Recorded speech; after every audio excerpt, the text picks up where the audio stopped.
dance for joy or lust or anger, and every time you haven't got it right, you're one of us.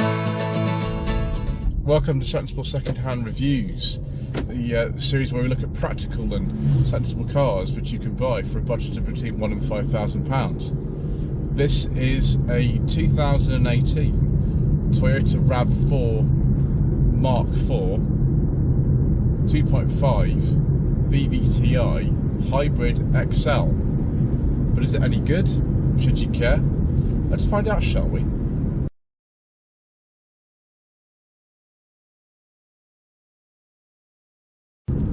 So the XA40 generation of Toyota RAV4, or the Mark IV as it's sometimes known, was launched in this country in 2013. It continued until 2019, where early on in the year it was replaced by the 5th generation car. This one is a facelifted car. The facelift occurred in 2016, and it seems that every single generation of a RAV4 just grew bigger and bigger. This is considerably bigger than the 3rd generation car. It's quite soft to drive this. It's very smooth and very easy, like all the hybrid Toyotas are. And it's also quite comfortable. We've even got heated seats in this particular model. One thing I don't find when driving this car is that it's in any way exciting, but I don't think that is what the intention of Toyota was when they were actually making these.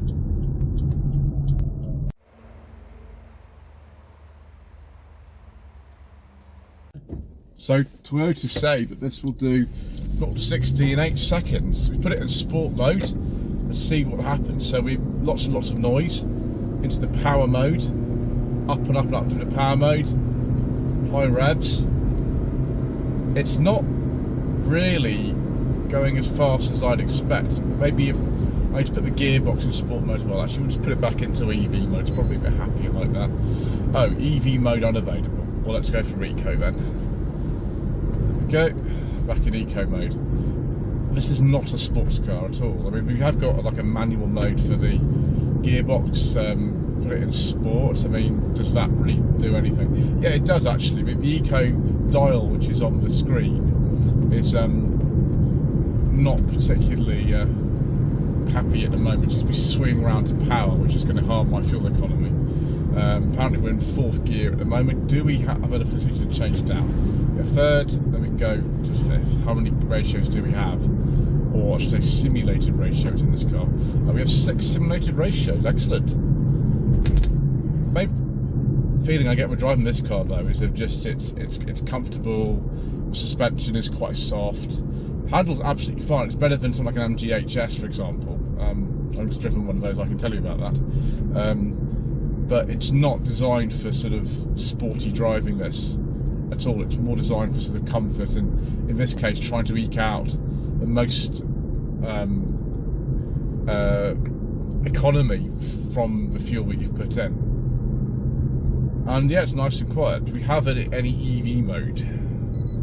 No, because I've driven like an idiot, so I don't have it, viewers. Let's just go back into Eco mode. So yeah, that's probably how you'll be driving one of these most of the time. I don't see a B mode for the gearbox like I do in a lot of other Toyotas.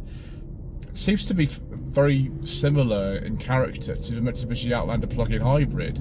Obviously those came out the next year after one of these, but the hybrid wasn't actually available until the facelift came out for these cars in 2016. The other engine available that we can talk about is a 2 litre with the CVT gearbox of 148 horsepower, which I think for me would be fine.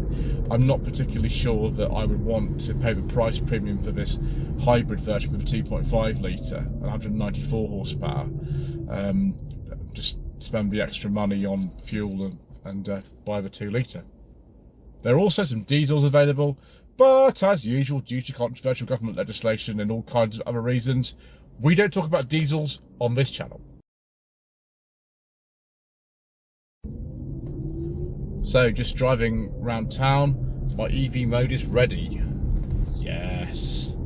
Excellent. Total silence. if we go under electric power, I don't think you can go very far, maybe like half a mile. Anyway, it's turned my EV off because my speed has gone too fast. Oh dear, viewers, I've gone 1 mile an hour over the 30 mile an hour speed limit. Whoops.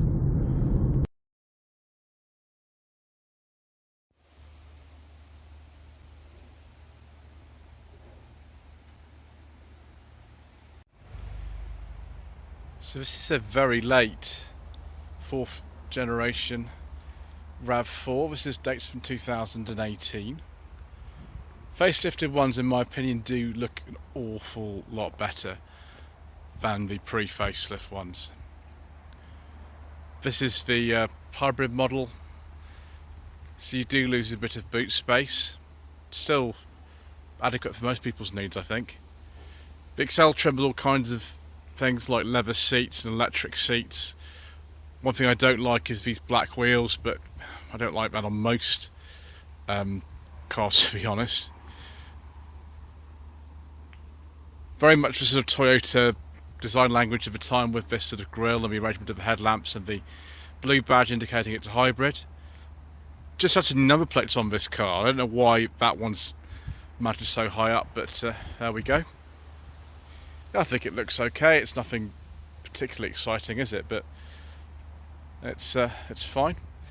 Right, I just need to check the boot capacity, which I'll just go and do, and then we'll have a look in the boot. Right, this XL model has an electric boot. Let's stand back, there we go.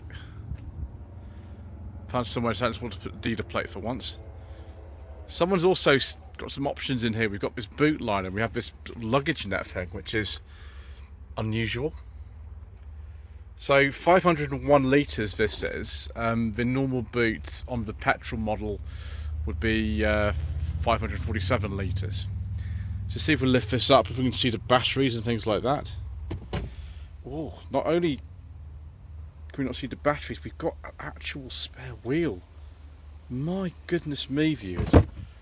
What a bonus. Just don't get them at all in most cars these days, do we? Boot light is here. You can see where the parcel shelf will go. I don't know where the parcel shelf is. We've got this cargo net. I don't know particularly if that's useful to most people, but here it is. There is a rear seat. It's actually, yeah, there's a lot of space in here. If you got rid of this cargo net, you could put all sorts of things in here. Boot lip is, well, non-existent. That sort of liner is quite useful, I suppose. Yeah, fantastic. I prefer just a normal boot myself, but I can see why some people would not want to lift a really heavy tailgate like that. If we get in the back, got keyless entry in this car. You can see actually there's a lever there to make some adjustments to the back seat. That's going to, we might try that in a moment. Just get in. Nice high sort of hip point in here, so if you've got mobility issues, it might be worth considering something like this. No USB ports in the back. There is a 12-volt socket right down at the bottom though. Very, very dark interior. I mean, it could do with something like a panoramic sunroof. I don't know if those are available on the RAV4s of this generation, but yeah. It all just looks a little bit austere. It reminds me very much of the Auris that I drove last time at Summit Garage. It's fine. Things look a little bit austere and square. Nothing wrong with the material quality. Just the perceived quality just feels a bit sort of hard if it's hard up here and over there. But you know, it's not a real problem, I suppose. You've got leather on the door cards as well. One thing we don't have is a real sort of problem for some people. We don't have any rear door bins at all. I suppose you could put them in the mat pockets, but there we go. Let's try out this armrest. Well, it's not damped, which is a shame, but there we go. Cup holders feel very substantial for some reason in this car, which is good. Isofix, of course. I'm just going to fiddle around with the lever on the right hand side to see what that does, because I need two hands for that. So hold on a second, viewers. It's difficult to do, but we've got one hand here, and you can see it slaps me straight in the face with the the folding seat mechanism. There we go. Just put that back, so you can recline it, also shoot it forward with that lever. So that's pretty sensible, actually. That's good. There's plenty of space in here. Headroom is good. Legroom is very good. This is my driving position. I'm about 5'11". absolutely fine. You can obviously put that back further if you wanted, or recline it forward if you wanted more luggage space. So a nice practical car for the family. Do me things work. Oh, yes, the courtesy light does work. We've also got courtesy lights in there with sunglasses holder. Brilliant. Okay, let's get in the front. Oh, I tell a lie, viewers, there is a door bin there. I didn't actually see it, it was so dark. Whoever said that my reviews were the best on the internet was lying. Right, in we get. Just move this out of the way. See if we can close the door with one hand. There we go.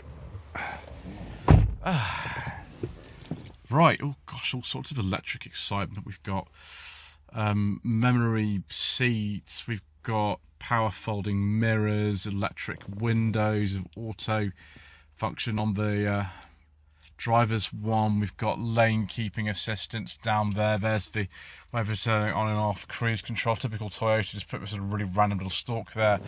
Nice big door pins with a smoker's pack in there as well. This car also is fitted with a safety sense pack, so extra safety features. The gear lever looks really sort of old-fashioned for a car from 2018. Likewise, these heated seat switches look very old-fashioned, but it doesn't matter particularly.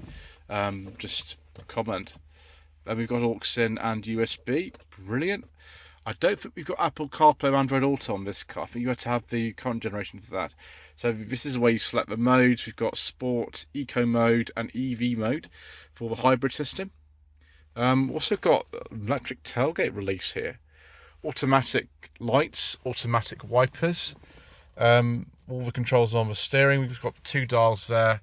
Very sort of typical Toyota. It's all very carefully laid out.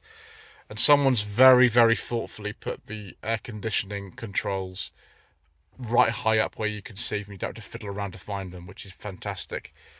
Random cup holder there with a little springy bit on it. Little tray there for, I don't know, it says don't put bottles in there. Okay, I won't do that. Can I put the key there or something? Yeah, probably. Another cup holder there, so we do get 2. Armrest has got 2 different layers in it. Excellent. So yeah, lots of storage in here. You can see over there we've got a nice big door bin. Right, as usual, I need to fold this over and check to see if my secret mission documents go in the glove box. Manual is in there as well. Oh, brilliant. Superb. We've got the locking wheel nut key and the manual, and it still fits the secret mission documents in. Wonderful. What I don't quite understand is why the outer vents are a different design from the inner vents, but there we go. If we power the car on, we've got a touch screen in here. It's not very big though. It looks like it's 7 inches. This is one of the updated ones. On the facelifted cars, facelift came in 2016. It was either a 4.2 or a 7. This is a 7. It all looks very old-fashioned though. I don't think it's going to be the best system setup. Right, connectivity. I don't think that's Apple CarPlay and Android Auto, is it, viewers? It's all very slow and it's very clunky. Yeah. No point in spending too much time in here, viewers, I don't think. Not really. No. One look at the map again. That's just the settings. Oh, right. Nav. There we go. We are actually just near where the old cricket house was in Dudley, which I'm sure some of you have heard of. It's not much fun in there at all. How about the screen here? So if we just start the car, where's my button? There we go. We're actually in EV mode at the moment, so there's no engine on, which is good. I can't do it for too long. Why it says it's 20 miles per gallon, I don't know. This is supposed to be very economical. I know it's a 2.5 litre engine in this, but the hybrid system is renowned for being good. Can we sort of scroll through some of these menus? Yeah, we go energy monitor, yep. Sway warning. Ooh. There's some of the fuel economy information. We can go to other stuff, compass setting. That be to do with, I think, the sort of forward collision warning, things like that. Yeah, eco mode, blah blah blah. You got EV mode we can go into, and presumably we can turn that off, and eco mode and sport mode and all sorts of things. But it doesn't work unless because it's actually running, which apparently it isn't. I think we need to put it into, which is very cool, leave a handbrake onto it and move anyway. Put it into drive for it to do anything. There we go. So we're ready to come off. That's in sport mode actually. Put that into normal. There we go. And for some reason, someone's left the climate control on 30 degrees, which we don't probably need today, do we? It's a little bit too much. Right. Well, that's enough in here, isn't it? Yeah.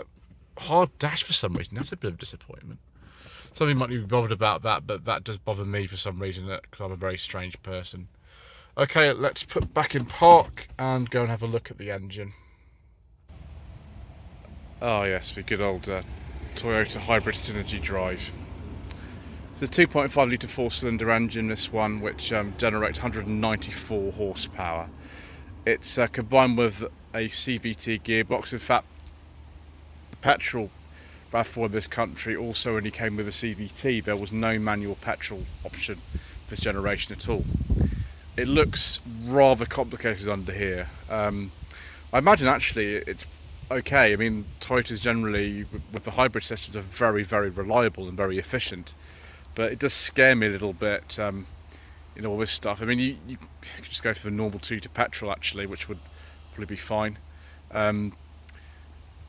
If you really were bothered about that sort of thing, but I don't suppose you'll be under here too often anyway with a car like this. You won't be servicing yourself, will you?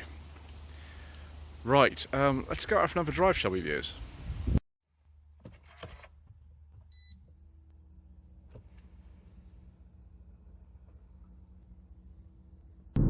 Yes, so just very comfortable, very easy to drive. Driving position is good.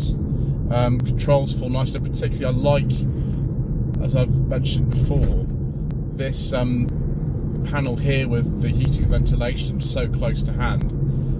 The touchscreen isn't great, but at least it has physical shortcut buttons on it. And yeah, it's very quiet. Perfect car for tooling around with the family, I suppose. It's not going to make your pulse race particularly, but I don't think that this is the sort of car that would. So many of these just aren't like that. The Hyundai iX35, and then later the Tucson, the Kia Sportage, the Seat Ateca, so many, you know, not at all the kind of car that would be for somebody who wanted that sort of experience. Somebody didn't like going to garages too much because these cars tend to be quite dependable. Someone who liked just doing motorway journeys. Somebody who liked getting a bit of extra fuel economy because of the hybrid system in the car. That's really the sort of person this car is aimed at, and I understand that. There are times when you just don't want to make a fuss and just get on with life, and have a practical car that is well equipped and is suitable for daily life. And you know, this would do a lot of people really well, and that's presumably why they command such high prices on the second-hand market.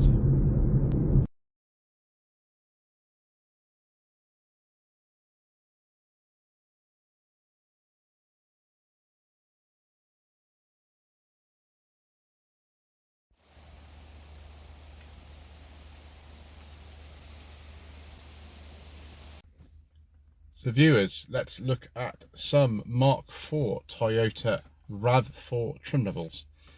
We have the Active, the Business Edition, the Business Edition Plus, the Design, the Excel, like this one, the Icon Tech, the Invincible, which was one of the ones that came with leather interior, and the XL Plus. This car also has the Safety Sense pack on it, so we've got things like blind spot monitoring, lane departure warning, and also high beam. It's a nice car, this. I just think actually something like the Mark IV Kia Sportage, which of course you can get with a hybrid system, just feels a little bit nicer on the interior. This obviously dates from a kind of earlier time, and Toyota didn't necessarily make the nicest feeling interiors. The same thing with the Yaris and the Yaris of the time as well.